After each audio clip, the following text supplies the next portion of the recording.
fare problem ky.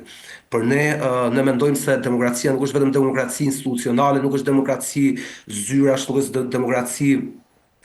komisionësh. Mendojmë se e rëndësishme është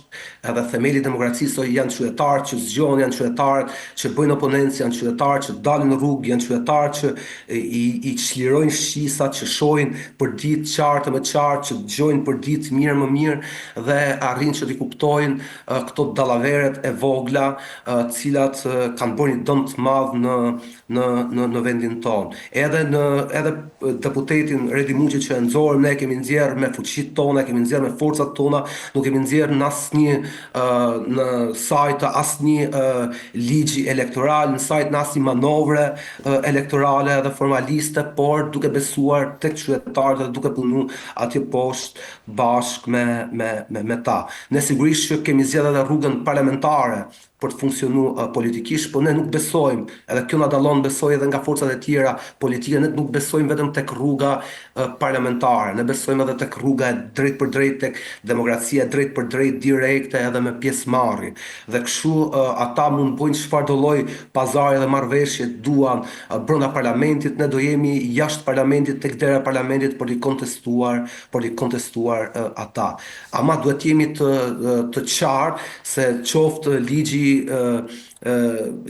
zgjedhjeve elektoral i zgjedhjeve të 11 majit, qoftë ligjet të paraardhëse, në fakt vetëm sa e vështirësojnë ekzistencën politike për partitë e vogla ose forcat e reja politike. Dhe ky është një nga qëllimet kryesore të tyre dhe ky është një nga qëllimet edhe pse na përzejnë nga komisionet për hartimin e ligjit të ri elektoral. Ata duan ta pamundsojnë që në parlament, në pushtet vinë forca të reja, forca që janë jashtë establishmentit, pothuajse 40 vjeçar, forca që nuk janë të lidhura nga asnjë marrëveshje dhe nga asnjë aferë dhe nga asnjë pakt midis oligarkisë, shtetit edhe këtyre elementeve të tjerë obskurantisë shoqërisë shqiptare. Dua të kalojmë në një tjetër çështje që i qëndron shumë fort aktualitetit, Klodi, dhe na rikthen pak te zgjedhjet e 11 majit. Sot ka dalë raporti përfundimtar i OSBE Odirit mbi atë se çfarë ndodhi në datën 11 maj. Dhe para shumë edhe opinioni publik, po them, e ka pritur qëndrimin e OSBE Odirit, edhe prej raportit para prak, por edhe prej asaj se çfarë është diskutuar mediatikisht gjatë gjithë këtyre muajve nga 11 maj. Megjithatë, raporti na thot se për 11 majin në punësve të administratës ju bë presion dhe po themi u përdorën burimet e vëna në funksion nga shteti tek partia për po themi të krijuar avantazhin në forma të ndryshme me konkurrentët e tjerë në zgjedhje. Qëndrimet e OSBE Odirit sigurisht që si qëndrime ndërkombëtare janë, po them, të ftohta, po themi ndoshta edhe një gjuhë e drunjt. Po çfarë mendimi ke ti për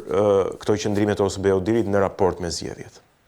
Këto janë, Egon, të jemi të sinqert, ne i dim, domethënë gjithë nga këto përvoja 35 vjeçare e demokracisë shqiptare, e kemi pasë se si këto fenomenet përsëriten nga zgjedhja në zgjedhje, duken sikur i përsërit, jo duken, po ashtu është, në fakt, sigur i përsëritin gjitha qeveritë cilat vinë pushtet, e kapin shtetin dhe e përdorin shtetin si partinë e tyre politike e personale, bëjnë shantazh me administratën publike, nxisin friksimin edhe vetë censurën, organizojnë daljen e tyre të kontrolluar në zgjedhje. Megjithatë, mendoj se raporti OSBE Odirit kishte një farë paradoksi. Ti nuk mund të thuash se edhe zgjedhjet janë të lira dhe konkurruese, dhe në anën tjetër të thuash se partia në pushtet e ka përdorur shtetin, e ka shfrytzuar shtetin maksimalisht me mjete të paligjshme për të fituar sa më shumë vota. Nuk mund të thuash se edhe zgjedhjet janë të lira dhe konkurruese dhe se kandidatët e partisë në pushtet e kanë përdorur fuqinë dhe pozitën e tyre institucionale në funksion të maksimalizimit votave të tyre. Ne për shembull kemi pa dhe ministrin e brendshëm ose ish ministrin e brendshëm Ervin Hoxha, i cili e përdorte makinën e punës, e përdorte kohën e punës, i përdorte njerëzit e administratës për të shpërndarë fletushka dhe për të mbledhur vota për ta. Nuk mund të thuash se zgjedhjet ishin të lira dhe konkurruese, ndërkohë që raporti OSBE Odirit vënë pa edhe pabarazin mediatike. Thot nga problemet e mëdha është që këto mediat tradicionale, ky establishmenti mediatik është i përdorur fuqimisht në funksion të dy forcave të mëdha politike. Edhe unë du të marrë vetëm një rast, për shembull, nga koha mediatike e Lëvizjes Bashkë në zgjedhjet e fundit, koha elektorale, ne kemi pas vetëm 0,05% të kohës mediatike për të shfaq programin dhe alternativën tonë, që i bie kemi pas 1286 herë më pak kohë mediatike se Partia Demokratike dhe 687 herë më pak kohë se Partia Socialiste. Një element tjetër që nuk përmend raporti i OSBE-s është përdorimi i elementit kriminal gjatë fushatës elektorale. Ne kemi pa të fort zonal që u bërtasin dhe dëshirajnë në paraqendrave të votimit deputet opozitar. Ne kemi parë se si janë shpenzuar me 10 miliona euro gjatë muajt elektoral nga forcat ndryshme, nga dy forcat e mëdha politike, kryesisht nga pushteti, edhe këto janë para të deklaruara në kuptimin nga në institucionin KQZ-i pjesë e madhe e tyre dhe janë shumë dhe paramendo se sa para tjera janë të padeklaruara. Është sasia e madhe e parave që hidhen në qarkullim sa herë ka zgjedhje elektorale dhe këtë nuk e ka shënuar raporti i OSBE Odirit. Kuptimin ka shënuar vetëm shfrytëzimin e administratës publike për vota edhe politikisht dhe kohën e pabarabartë mediatike midis forcave politike. Megjithatë janë shumë elementë tjerë, elementi kriminal, elementi oligarkik, domethënë që ndërhyn në këto zgjedhje, është gjua polarizuese dhe urrëties që përdor zakonisht partia në pushtet në mënyrë të vazhdueshme ndaj kundërshtarëve të tyre. Nëse suksesi ose zgjedhjet e lira dhe konkurruese përcaktohen nga fakti se nuk ka të vrarë në ditën është një standard shumë i ulët në fakt. Ky është një standard, domethënë nuk përcaktohet nga kjo demokracia. Është standard Ekuadori. I fix, domethënë për mos një radhë çapa edhe Ekuadorit se po vjen edhe i far standard në rregull publik aty. Në këtë kuptim raporti i OSBE-s thjesht sa pohoi ato çfarë ne dim pothuajse këto 30 vjetet e fundit, përdorimin e shtetit në mënyrë politike, përdorimin e burimeve të shtetit për sa më shumë vota, kërcënimi i administratës publike, censura, nxitja e friksimit, përdorimi i postave publike për asfalti elektoral që e kemi harruar, që befas gjithë fshatrat, shohim betoniere, shohim edhe kështu që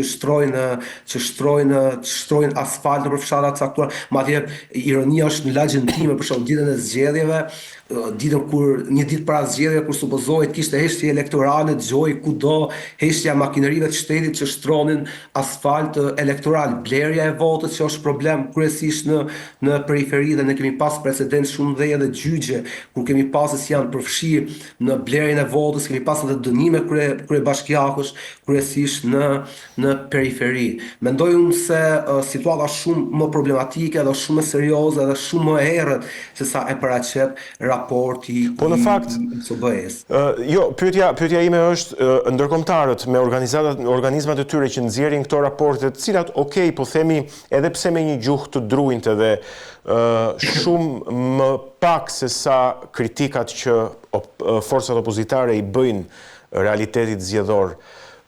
Mos duhet që ndoshta të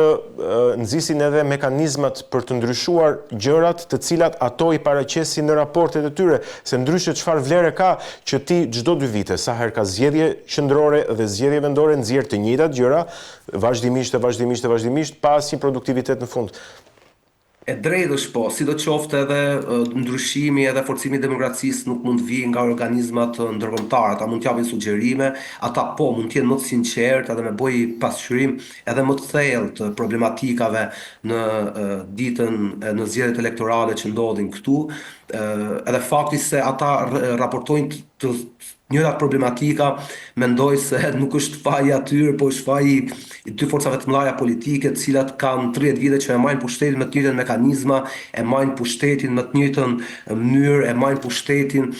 duke shantazhuar, duke friksuar, duke marrë hua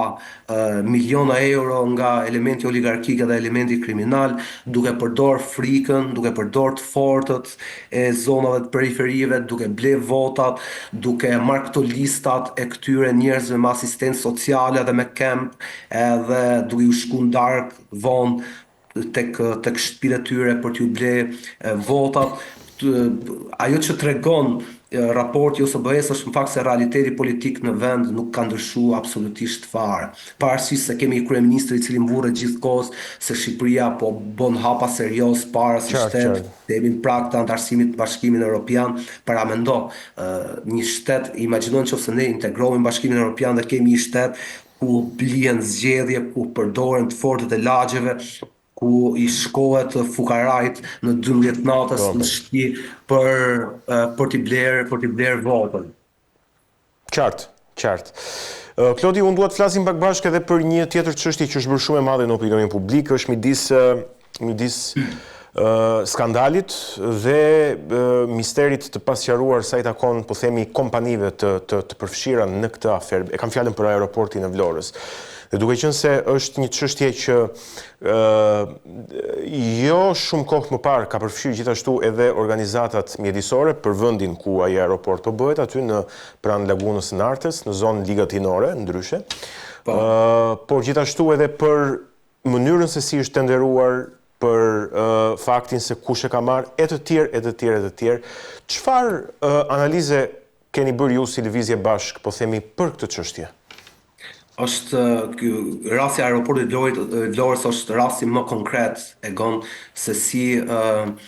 ku janë përfshirë gjithë dhe është përfshirë edhe i shtet i cili përveç se nuk respekton rregullat elementar, po e ndihmon domethënë në mënyrë arbitrare korrupsionin edhe paligjshmërinë. Kemi paratë e pista që vijnë nga jashtë edhe pastrohen këtu, kemi elementin e oligarkut që ndërhyn, kemi elementin e njerëzve të panjohur, domethënë që jetojnë në errësirë, kemi parat nga offshore-ët, domethënë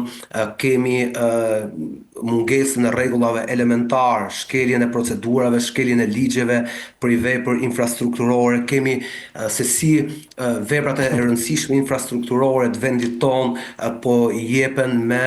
me koncesion për 30 vite, për 40 vite, nga koncesionarë cilët synojnë që brenda këtyre 30 viteve të arrijnë fitime marramendse,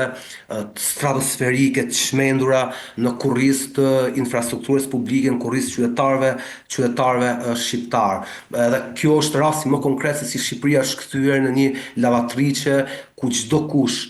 pastron parat e tij të pista, domethënë në vendin tonë, dhe merr peng veprat më të rëndësishme infrastrukturore të vendit. Ne kemi parë raste të tilla, shembuj të tillë janë se si po çmontohen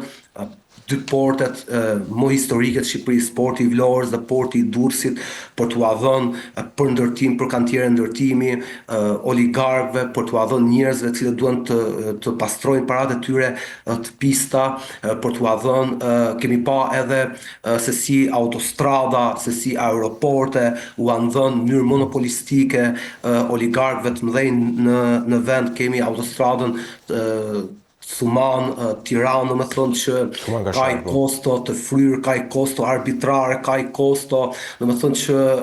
është totalisht e papërfillshme krahasim me fitime që do të nxjerrë oligarku Bashkim Ule nga ajo autostradë, edhe se si ajo autostradë në fakt është vendos ka marrë monopolin e rrugës sepse janë mbyll rrugët alternative, madje edhe duke i rrahur edhe banorët, duke i dhunuar banorët cilët kanë protestuar me ditë dhe me javë. Aty kemi rastin e aeroportit Nën Tereza, cilët e ka oligarku Shevqet Kastrati dhe që po prap është monopolistik. Kemi edhe shumë raste tjera, për shembull rrugën e Kombit, se si e kishte Kastrati, e mori Salillari, domethënë edhe vendos tarifa absurde, me dekada këto vepra infrastrukturore jetike qoftë për lëvizjen e brendshme, qoftë për tregtinë dhe transportin në Shqipëri. Ajo që po themi se kjo çështja e aeroportit Vlorës po diskutohet, mund të jetë shumë e thjeshtë, por të paktën në opinionin publik po shtrohet shumë gjërë dhe po diskutohet në mënyrë shumë komplekse, me qëllime të caktuara, qartazi. Megjithatë, pyetja që unë i kam për vetes është nisur nga qëllimi ose nga shqetësimi, po themi, i shtetit shqiptar. Duke qenë se ajo është, po themi, është edhe vepër strategjike e rëndësisë kombëtare dhe ka rëndësi dhe për sigurinë kombëtare. Duke qenë se dyshohet që Behgjet Pacolli mund të ketë futur një kompani, pra mund të ketë lidhur marrëveshje me një kompani që mund të jetë ruse, okay, dhe cënon, po themi, sigurinë kombëtare të Shqipërisë, sepse është pranë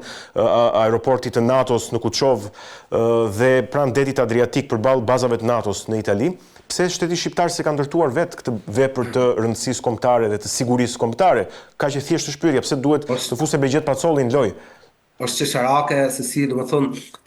Behgjet Pacolli përmes uhamarrjes tek borxhet të marrë tek kjo kompania offshore, do të thonë që mund të jetë edhe me para ruse, ja kalon thjesht praktikisht, ja kalon pronësinë de facto, edhe pse juridikisht e mban pronësinë mbi koncesion, ja kalon një kompani e cilat ne nuk e dimë se kush është pronari i saj, nuk e dimë